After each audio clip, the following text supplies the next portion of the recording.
I thought I'd have a go at rescoring a computer game trailer, so I ripped this off YouTube, put some strings on it that I've been playing with.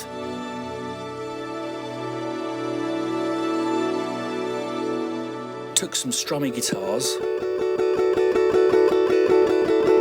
and my mate Caroline from Denver singing.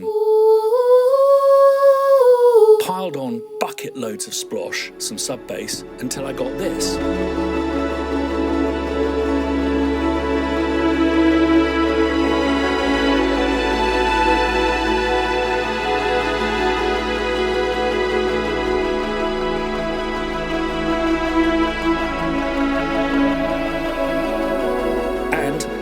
Laptop in a hotel room. So home from home, Dorset Square Hotel, and I mean home from home. They told me yesterday that I'd stayed here 120 times, and I've done this loads of times over the years. My portable setup, how radically it's changed. Got a laptop currently using, it's the Apple M1 Max 64GB, so bought that a couple of years ago. And from left to right, DT770 Pro. These seem to be really Marmite. I don't know why. Some people love them, some people hate them. The reason I use these is you can buy them anywhere, and you can get them off Amazon. They're not expensive, and as with any monitoring, once you get used to it, you know you can trust it. So traveling around the world, if these break or I lose them or I forget them, I can usually get an Amazon delivery to the hotel, or if there's a local music shop, they'll always have a pair of these. So that's why I go for those. I'm not allowed to talk about what that is because he keeps on getting overwhelmed with orders and he's a composer. This seems to do the job. Problem with micro keyboards is velocity, and this has got a bit of travel, a bit more than you get with the more micro keyboards. So it's kind of okay. This is my punked phone, and that's it. No external hard drives, just use the internals here. Right, that's ergonomically satisfying. The first thing I do, and what I quite enjoy about working remotely, is going back to my old Tascam Portal 1 days of bouncing stuff down. I'm currently working with a whole bunch of guitars from Theo. And you can see that he kind of separates the different chords into a different bunch of tracks. That's his workflow. So I want to break that down in stereo. A bunch of vocals from Caroline, my friend, who I have a really successful writing partnership with. We've had about nearly 30 syncs on films with songs and stuff. She's put down a whole load of stuff that I'm going to work into this arrangement. And then we've got a mixture of string murmurations and small string gestures. And I think it'd be useful to show you how I'm working with both libraries combined. Right, so let me first bounce all of this stuff down.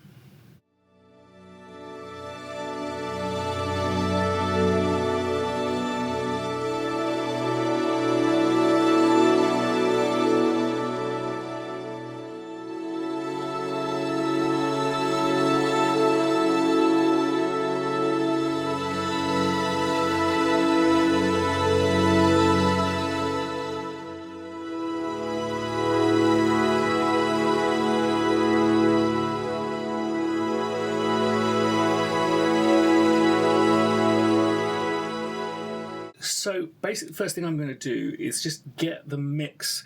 I like to produce as I go because I find that timbre representation is really, really important. For the sonics of any piece affect the way in which you progress them. And currently what we've got sounds a little bit, and that's because the close mics are too prevalent. They're really not favoured by mix engineers, really used to just introduce a little bit of definition, and if you need to boost a section, that's one way of doing it. So I prefer the close mics to be lower down and the ambience to be really broad.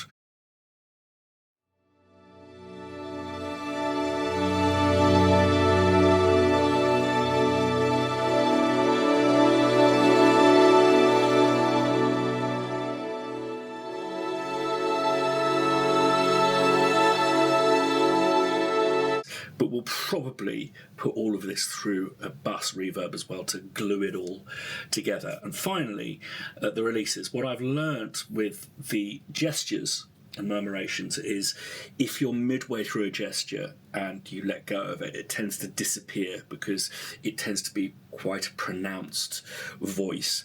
So I find by pushing the release up, gives you a nice synthy decay. You don't hear it as a synth, but it basically means it's not like, oh, where did that note go?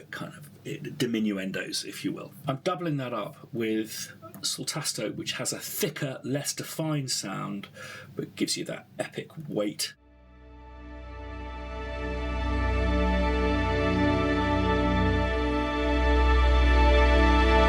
You really feel it in the bottom end as well. So let's just compare that on its own.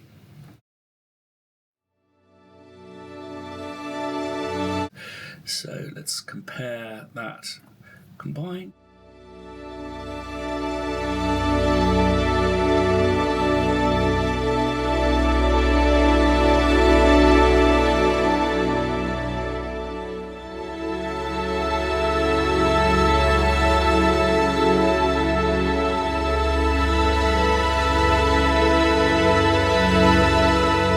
Okay, and then what I'm using the murmurations for are the phrases. So if we put that into solo and then have a listen. In fact, whilst I'm here, I'm going to change something. So what I've done is I've duplicated the chords from here to here and then have singled out some notes that give these great gestures, which are basically little phraselets, little movements that change over time.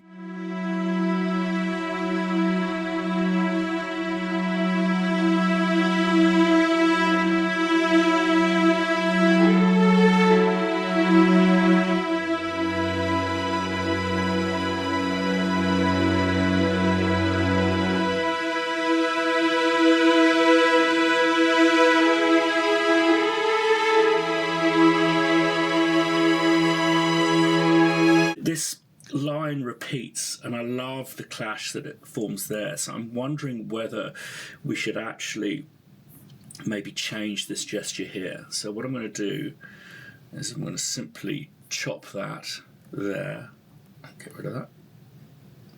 Okay, so let's just duplicate this track. Get rid of everything else except for that. And let's find a different gesture.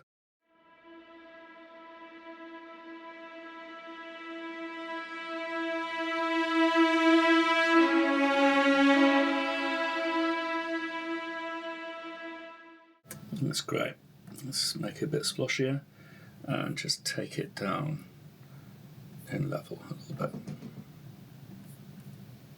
Another thing to look at here is I've got a friendly sine wave, which I'm getting off this Fab Filter synth.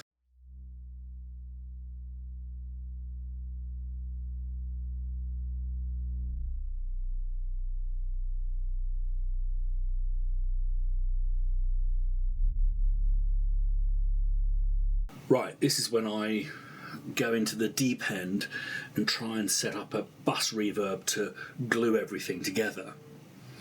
Right, so let's have a listen to what that sounds like. The idea with a bus reverb is just to make them sound like they're in the same room.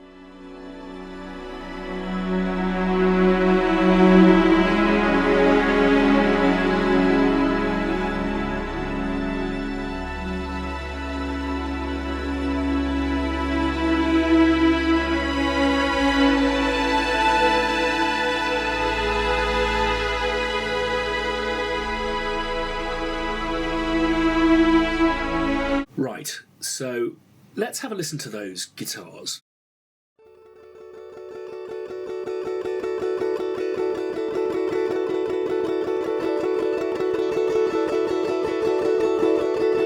Brilliant work by Theo as always. What I'm going to do is just a little bit of an engineering thing, just make them a little bit more clear so that when we automate them, they'll come out. I always describe it like, when dolphins are leaping out of the sea. And let's put some delays, bit of splosh, and then just do some subtractive EQ and a bit of additive at the, where the real twang of the strings are.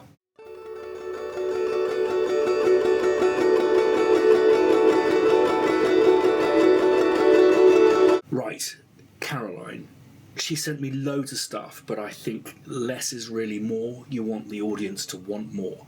So this is what the dry signal sounds like. And now I'm just going to absolutely swamp it. I'm not even going to bother put it into the bus reverb. It won't be big enough. So what I'm going to do now is just fiddle and tweak certainly the amount I use Caroline. I'm going to bring the guitars in and out, so it's not just a bunch of layers playing together. And always with me, it's about telling the emotional context of the story. And I'm probably not going to hit everything. It's probably not what people would want as a trailer, but it's just a demonstration of how I like to help tell a story. Right, before I play this down, just a favour to ask. In order to continue doing these tutorials and vlogs and live streams and providing resources and tools for free, all we ask in return is if you support us by subscribing to this YouTube channel. It really does make a huge difference for startups like ourselves. And if you want to support us even further and you live in the UK, we've got some great clobber, aka merch, for you to check out. And this will be available internationally very, very soon. I'll let you know when that occurs. So do subscribe, thumbs up, always much appreciated. And if you have any questions for me, don't hesitate to write some comments down below. We do look at them. Oh, also, I've uploaded this Cubase, or I will upload this Cubase file to the hub, which you can download and check out yourselves. Maybe have a go at mixing and messing around with. So, right, thanks as always for watching to the end. Let me know what you think of this rescored trailer.